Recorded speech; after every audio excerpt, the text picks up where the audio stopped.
আসসালামু আলাইকুম। প্রিয় শিক্ষার্থী বন্ধুরা, তোমরা কেমন আছো? আশা করি আল্লাহর রহমতে ভালো আছো। আমিও ভালো আছি। করোনাকালীন সময়ে milestone school and college zoom live ক্লাসের পাশাপাশি বিষয়ভিত্তিক ভিডিও ক্লাসের ব্যবস্থা করেছে। তারই ধারাবাহিকতায় আজকে নতুন আরেকটি ভিডিও নিয়ে তোমাদের মাঝে উপস্থিত হয়েছি। আমি শহীদুল ইসলাম, সিনিয়র শিক্ষক, বিজ্ঞান বিভাগ, মাইলস্টোন স্কুল অ্যান্ড কলেজ। পূর্বপাঠ যাচাই। প্রিয় শিক্ষার্থীরা, তোমরা গত ক্লাসে যে বিষয়টা ভালো মতো অধ্যয়ন করেছিলে, ভিটামিন থেকে মানব জীবনে খনিজ লবণের প্রয়োজনীয়তা, তার উপর কিছু প্রশ্নের মাধ্যমে আমরা পূর্বপাঠ যাচাই করব। ভিটামিন এর অভাবে কি রোগ হয়? ভিটামিন এর অভাবে রাতকানা রোগ হয়। এখন প্রশ্ন হলো, এই ভিটামিন এ উৎসগুলা কি কি? একটু খেয়াল করে নিব আমরা। মাছের তেল, প্রাণীজ স্নেহে প্রচুর পরিমাণ ভিটামিন এ পাওয়া যায়। ক্যারোটিন সমৃদ্ধ শাকসবজি যেমন লাল শাক, পুঁই শাক, পালং শাক, টমেটো, গাজর, বিট, মিষ্টি কুমড়া ইত্যাদিতে ভিটামিন এ পাওয়া যায়। বিভিন্ন ধরনের ফল যেমন পেঁপে, আম, কাঁঠালেও ভিটামিন এ থাকে। এছাড়াও মলা, ডেলা মাছে প্রচুর পরিমাণ ভিটামিন এ থাকে। তাহলে প্রিয় শিক্ষার্থীরা, ভিটামিন এর উৎসগুলো জানতে পারলাম। ভিটামিন এর কাজগুলো কি আসলে কি?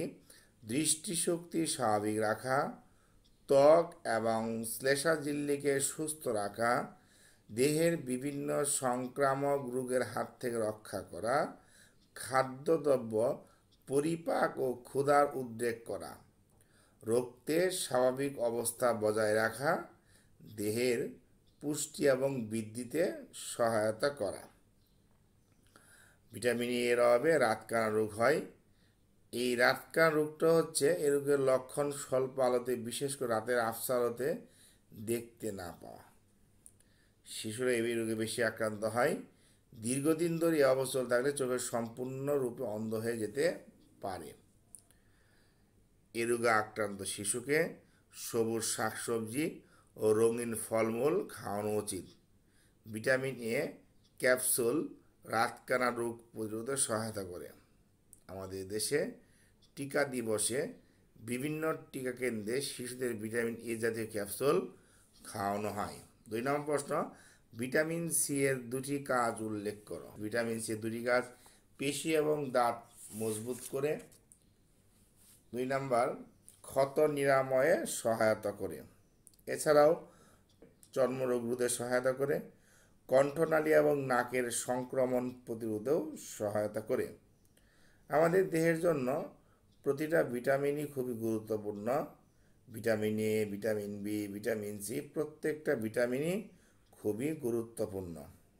ভিটামিন সি পানিতে দ্রবীভূত হয় এবং সামান্য তাপে নষ্ট হয়ে যায়।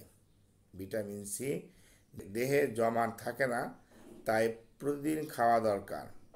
টক জাতীয় ফল, আমলকি, আনারস, পেয়ারা, কমলালেবু, আমড়া ইত্যাদি ফলে প্রচুর ভিটামিন সি থাকে।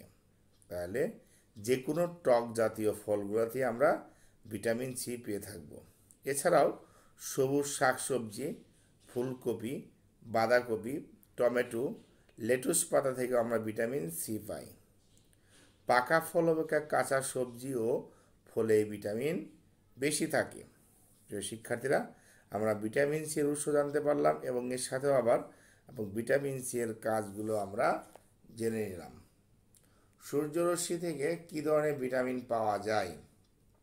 সূর্যরশ্মি থেকে ভিটামিন ডি পাওয়া যায়। ঠিক, ভিটামিন ডি শুধু সূর্যরশ্মি থেকে পাওয়া যায় না, এছাড়াও পাওয়া যায় ভোজ্য তেল, দুগ্ধ জাতীয় খাদ্য, বিভিন্ন মাছের তেল, ডিমের কুসুম, মাখন, ঘি, চর্বি এবং ইলিশ মাছে পর্যাপ্ত পরিমাণ ভিটামিন ডি পাওয়া যায়। সূর্যের আলো ব্যতীত বাকি আরও কতগুলো উৎস থেকে, মাছের তেল থেকেও ভিটামিনটা পাওয়া যায়, ডিমের কুসুম, মাখন, ঘি, চর্বি, ইলিশ মাছেও পর্যাপ্ত ভিটামিন ডি পাওয়া যায়। ভিটামিন ডি এর কাজটা আসলে অস্থি এবং দাঁতের কাঠামো গঠন দেয়, অন্তে ক্যালসিয়ামের শোষণ বাড়ায়, রক্ত প্রবাহ, ক্যালসিয়াম এবং ফসফরাসের মাত্রা নিয়ন্ত্রণ করে। ভিটামিন এর অভাবে শিশুদের রিকেটস রোগ হয় এবং বড়দের অস্টিওমেলাসিয়া রোগ হয়ে থাকে। রাফেজ কি? উত্তর: শস্যদানা, ফলমূল, সবজির অপাচ্য অংশকে রাফেজ বলা হয়। দেহের ভিতরে রাফেজের কোনো পরিবর্তন ঘটে না। রাফেজ কোনো পুষ্টি উপাদান নয়, তবে স্বাস্থ্য রক্ষার জন্য এটা খুবই গুরুত্বপূর্ণ। রাফেজ পুষ্টিক নালীর ভিতর দিয়ে সরাসরি স্থানান্তরিত হয়। ফল এবং সবজির রাফেজ সেলুলোজ নির্মিত কোষপ্রাচীর, আঁশযুক্ত খাবার থেকে রাফেজ পাওয়া যায়। পরবর্তী প্রশ্ন: সুষম খাদ্য। যে সকল খাদ্যের 6টি উপাদান সুষমভাবে বন্টিয়ে থাকে সেই সকল খাদ্যকে সুষম খাদ্য বলে। আমরা জানি খাদ্য নির্বাচনের ক্ষেত্রে সুষম খাদ্য নির্বাচন করা সবচেয়ে উত্তম। যে সমস্ত খাদ্যবস্তু দেহের ক্যালোরি চাহিদা পূরণ করে, টিস্যু কোষের বৃদ্ধি গঠন বজায় রাখে এবং দেহের শারীরবৃত্তীয় কার্যাবলীকে সুষ্ঠুভাবে নিয়ন্ত্রণ করতে পারে, তাকেই সুষম খাদ্য বলা হয়। অর্থাৎ সুষম খাদ্য হলো 6টি উপাদান বিশিষ্ট পরিমাণ মতো খাবার যা ব্যক্তি বিশেষ দেহের চাহিদা মেটায়। বয়স, লিঙ্গ ভেদে, দৈহিক অবস্থা, শ্রমের পরিমাণ হিসেব করে পুষ্টির প্রয়োজনীয় উপাদানগুলো উপযুক্ত পরিমাণ সুষম খাদ্যের অন্তর্ভুক্ত থাকে। কিছু শর্ত মেনে সুষম খাবার হয়, সেগুলো প্রতিবেলায় খাবারে আমিষ, শর্করা, স্নেহ পদার্থ, এই 3টি শ্রেণী খাবার অন্তর্ভুক্ত করে খাবারের 6টি উপাদান অন্তর্ভুক্তি নিশ্চিত করতে হবে।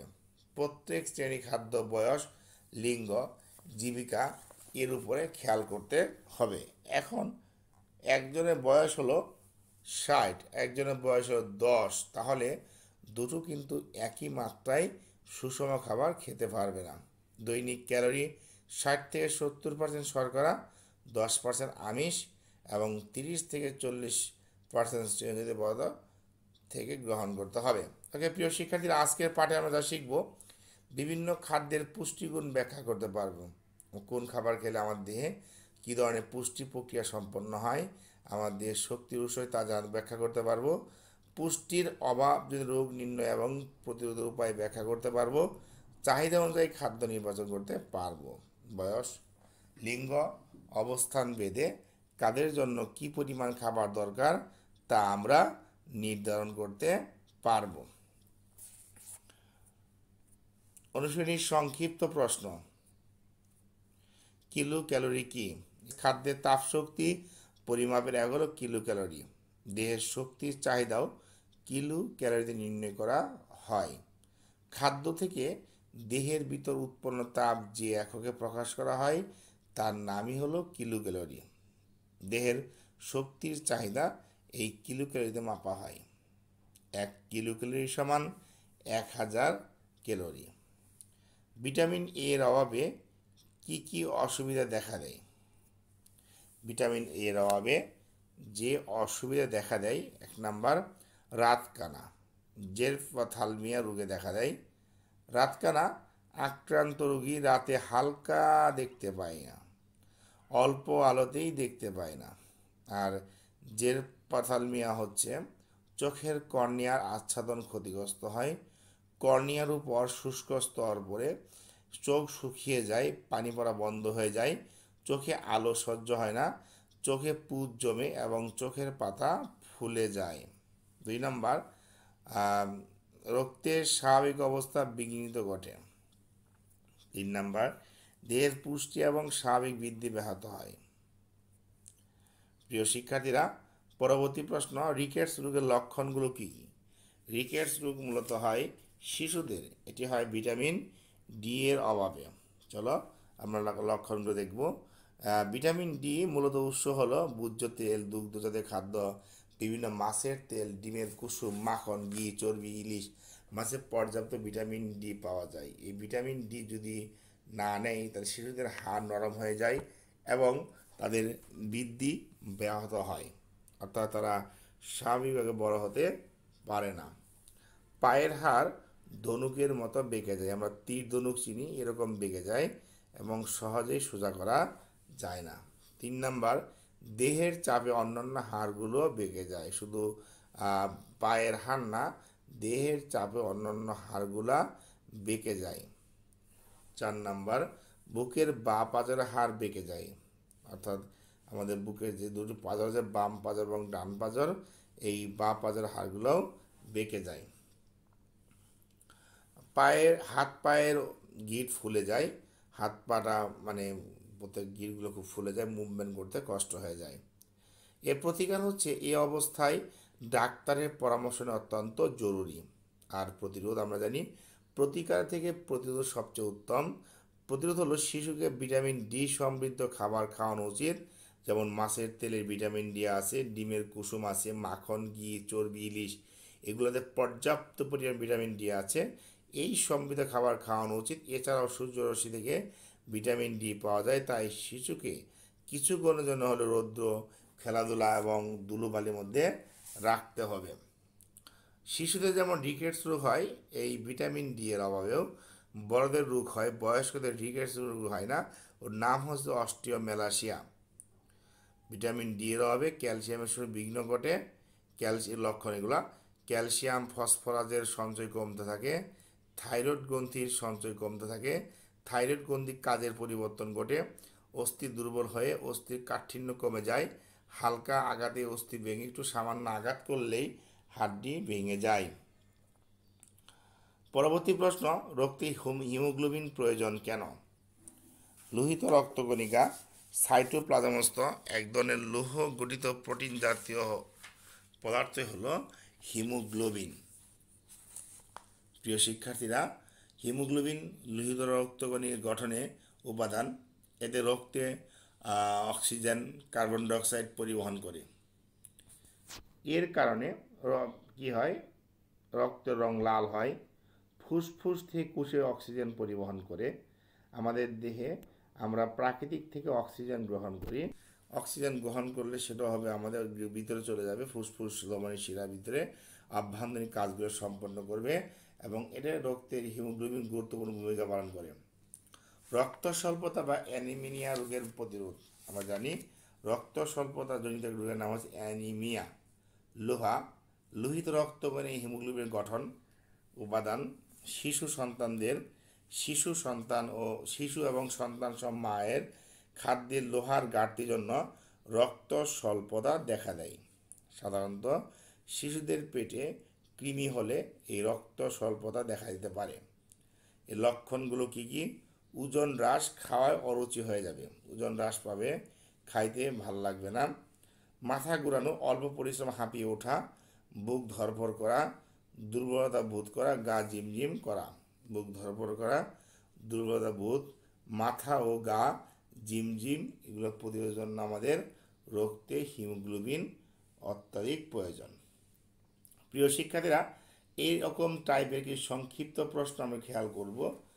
খাদ্যে পুষ্টি উপাদান মানুষদের কী কী কাজে লাগতে পারে? আমাদের খাদ্যের পুষ্টিমান আছে, তোমাদের বইয়ে পৃষ্ঠা হলো 130, তোমাদের বইয়ের 130 পৃষ্ঠায় কিছু প্রশ্ন আছে।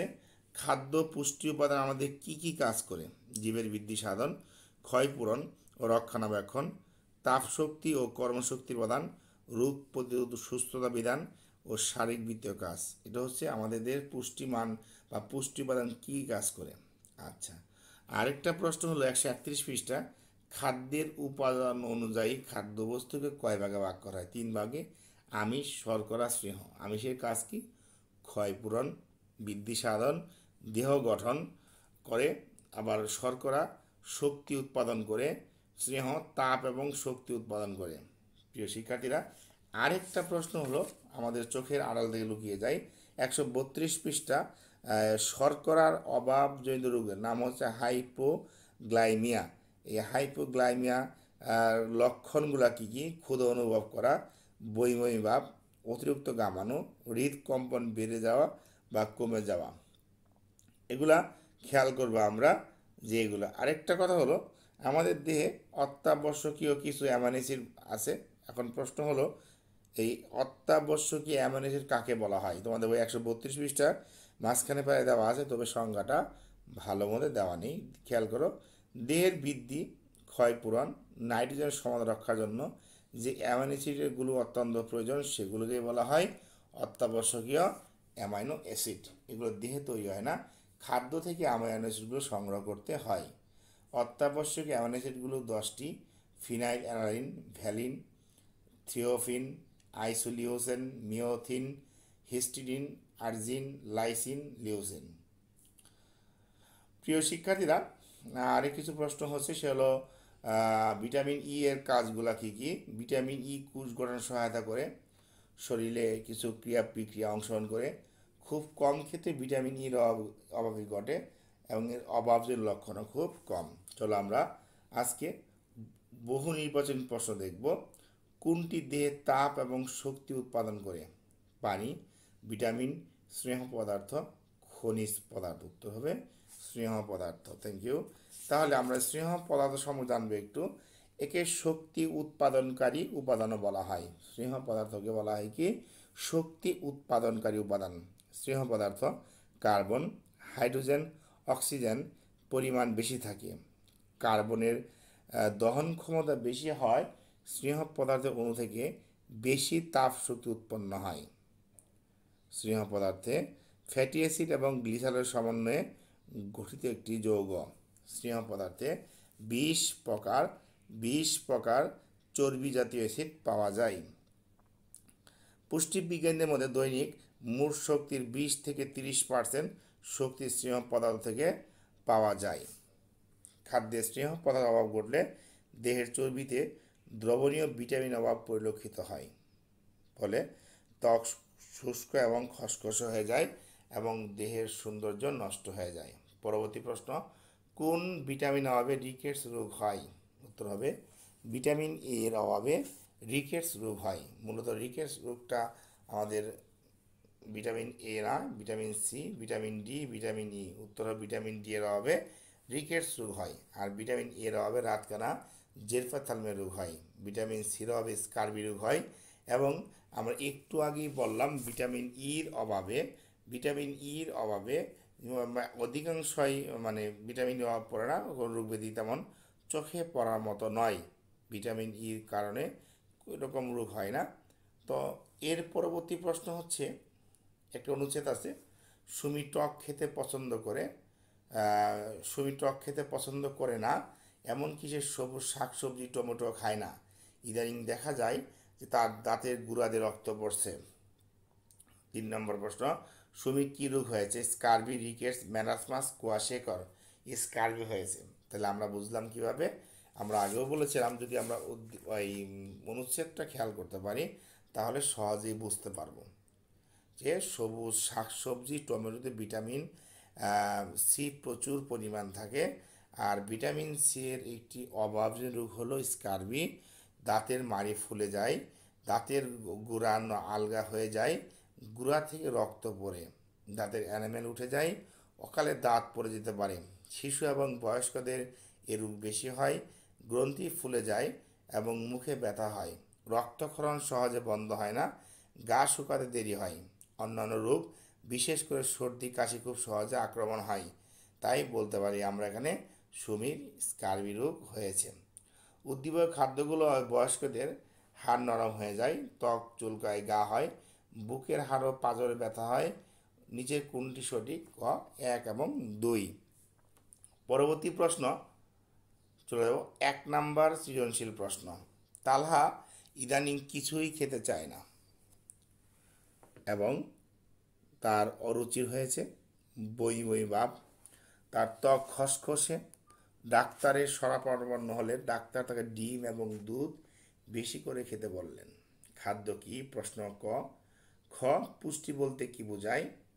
গ ডাক্তার তালহাকে উল্লেখিত খাবারগুলো খেতে বললেন কেন? ঘ নাম্বার, ডাক্তারের পরামর্শ মতো খাবার না খেলে পরবর্তীতে তালহার আর কি সমস্যা হতে পারে বিশ্লেষণ করো। চলো প্রিয় শিক্ষার্থী বন্ধুরা, আমরা ক খ দেখি আগে।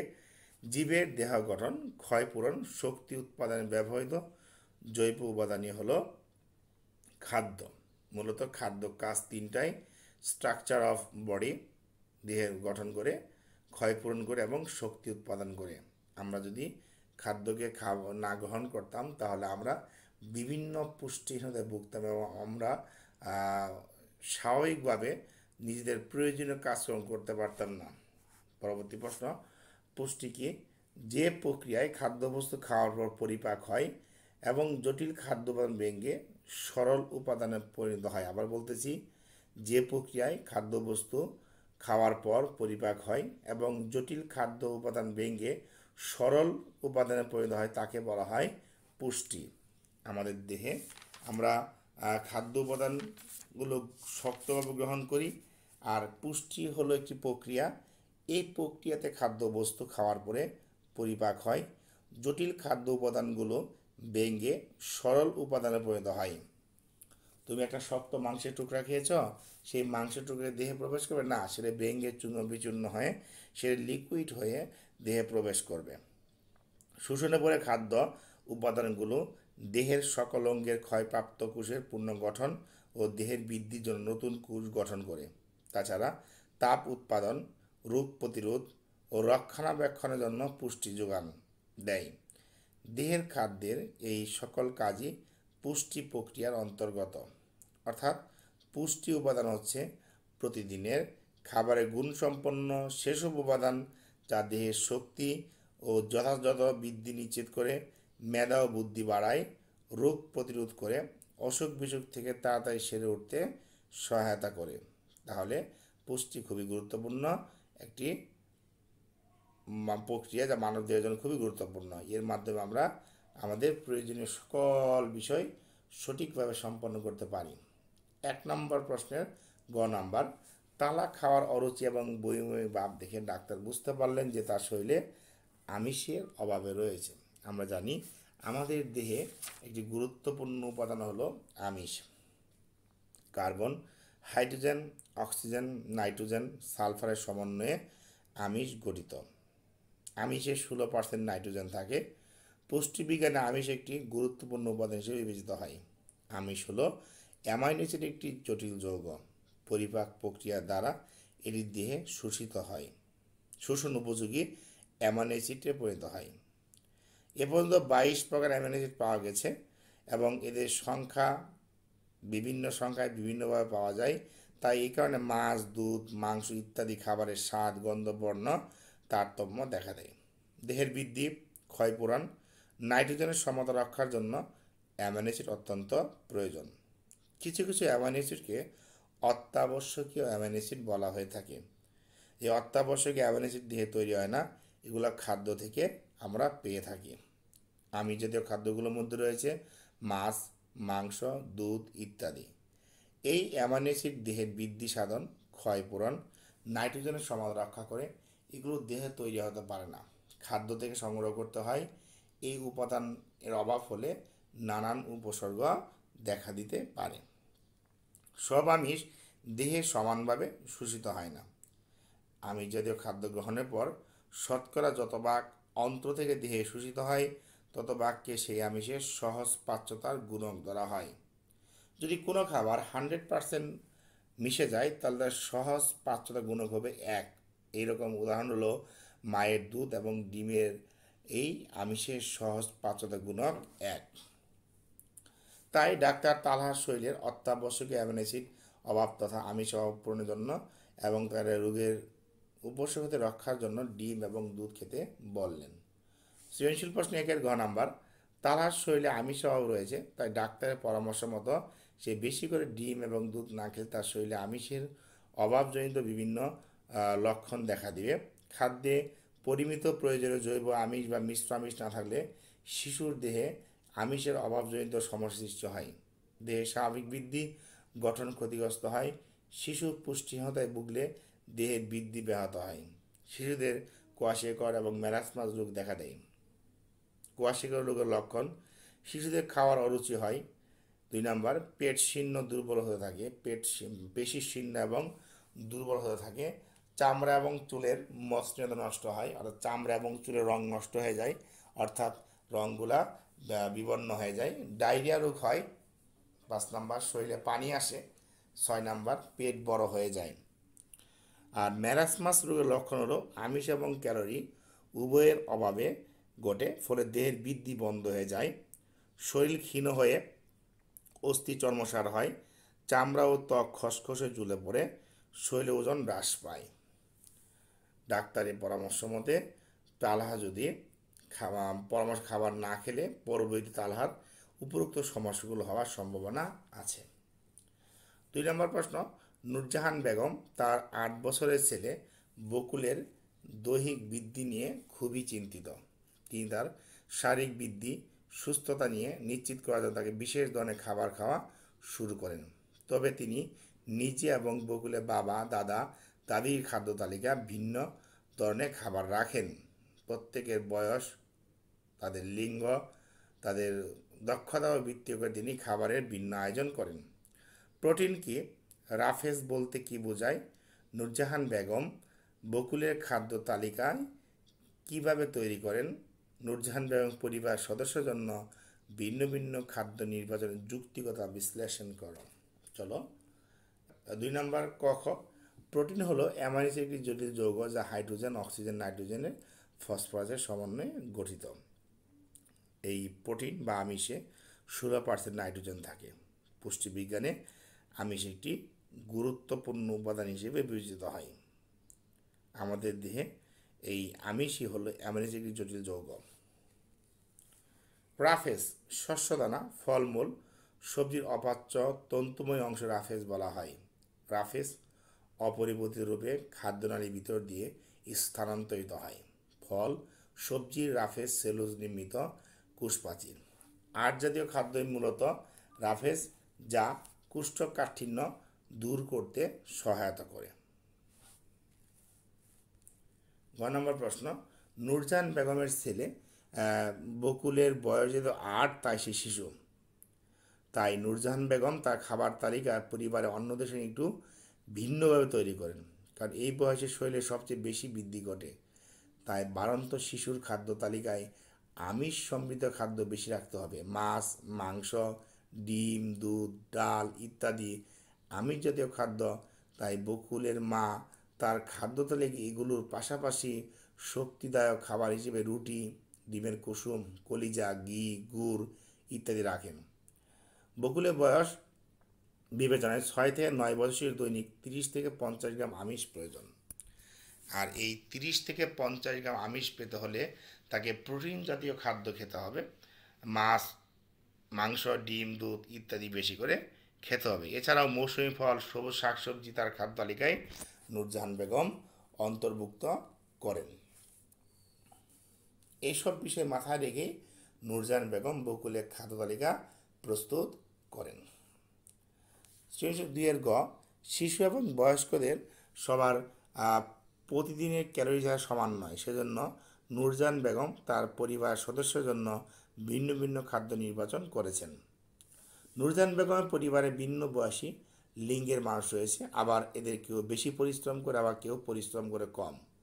বয়স, লিঙ্গ ভেদে দৈহিক অবস্থা, শ্রমের পরিমাণ হিসেবে দেহের পুষ্টির চাহিদা ব্যতিক্রম হয়ে থাকে।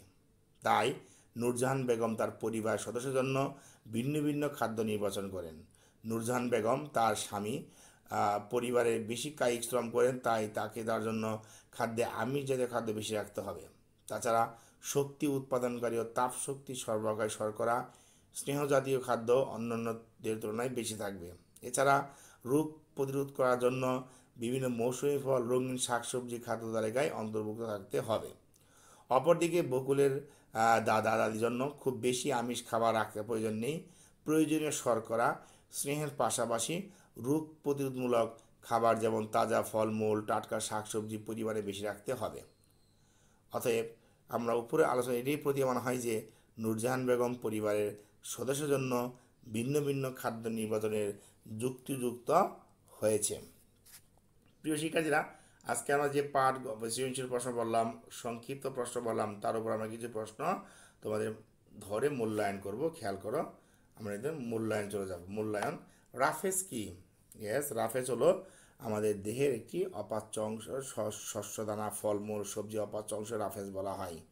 রাফেজ কোনো পুষ্টি উপাদান নয়, তবে স্বাস্থ্য রক্ষার জন্য খুবই গুরুত্বপূর্ণ। রাফেজ কোনো পুষ্টি উপাদান নয়, তবে স্বাস্থ্য রক্ষার জন্য খুবই গুরুত্বপূর্ণ।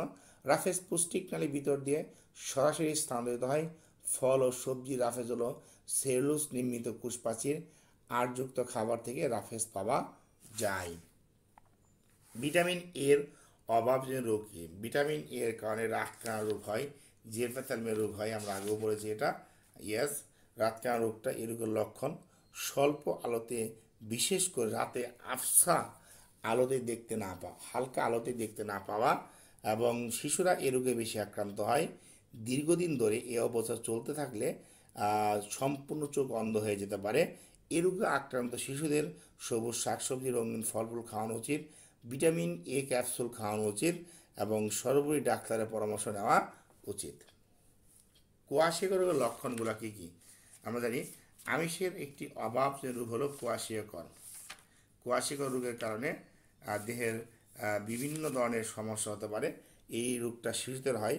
শিশুদের খাওয়ার অরুচি হয়, পেশি শীর্ণ এবং দুর্বল হতে থাকে, চামড়া চুলের মসৃণতা নষ্ট হয়ে যায়, রং নষ্ট হয়ে যায়, ডায়রিয়া রোগ হয়, শরীরে পানি আসে এবং পেট বড় হয়ে যায়। এই উপযুক্ত চিকিৎসা দ্বারা এ রোগ নিরাময় হলেও দেহের মানসিক স্থবিরতা আসে। কোয়াশিয়কর রোগ মারাত্মক হলে শিশুদের মৃত্যু পর্যন্ত হতে পারে। প্রোটিন কি? আমরা আগে বলেছি আমিষ আমাদের দেহের গঠন উপাদান। কার্বন, হাইড্রোজেন, অক্সিজেন, নাইট্রোজেন, সালফারের সমন্বয়ে আমিষ গঠিত হয়। আমিষে 16% নাইট্রোজেন থাকে। পুষ্টি বিজ্ঞানে আমিষ একটি গুরুত্বপূর্ণ উপাদান হিসেবে বিবেচিত হয়। আমিষ হলো অ্যামাইনো অ্যাসিডের একটি জটিল যৌগ। পরিপাক ক্রিয়া দ্বারা এটি দেহের শোষণ উপযোগী অ্যামাইনো অ্যাসিডে পরিণত হয়। অর্থাৎ আমিষের মাধ্যমে অ্যামাইনো অ্যাসিড উৎপন্ন হয় এবং দেহের প্রয়োজনীয় সকল প্রকার ঘাটতি পূরণ হয়। দেহের বৃদ্ধি, ক্ষয়পূরণ, নাইট্রোজেনের সমতা রক্ষার জন্য অ্যামাইনো অ্যাসিড অত্যন্ত প্রয়োজন। কিন্তু কিছু কিছু অ্যামাইনো অ্যাসিড আমরা অত্যাবশ্যকীয় অ্যামাইনো অ্যাসিড বলি হয়, এগুলো দেহে তৈরি হয় না, খাদ্য থেকেই এই অ্যামাইনো অ্যাসিডগুলো সংগ্রহ করতে হয়। অত্যাবশ্যকীয় অ্যামাইনো অ্যাসিড অভাব ঘটলে বমি ভাব হবে, মূত্রের জৈব অ্যাসিডের পরিমাণ বেড়ে যাবে, নাইট্রোজেনের ভারসাম্য বজায় থাকবে না। পুষ্টি বলতে কি বোঝানো হয়? আমরা পুষ্টি একটি প্রক্রিয়া। এই প্রক্রিয়াতে খাদ্যবস্তু খাওয়ার পর তা পরিপাক হয় এবং জটিল খাদ্য উপাদানগুলো ভেঙে সরল উপাদানে পরিণত হয়। দেহে এসব সরল উপাদান শোষণ করে নেয়। শোষণের পরে খাদ্য উপাদান দিয়ে সব অঙ্গের ক্ষয়প্রাপ্ত কোষের পুনর্গঠন এবং দেহের বৃদ্ধির জন্য নতুন কোষ গঠনে ভূমিকা রাখে। তাছাড়া তাপ উৎপাদন, রোগ প্রতিরোধ, রক্ষণাবেক্ষণের জন্য পুষ্টি যোগান দেয়। দেহের খাদ্যের এই সকল কাজই পুষ্টি প্রক্রিয়া অন্তর্গত।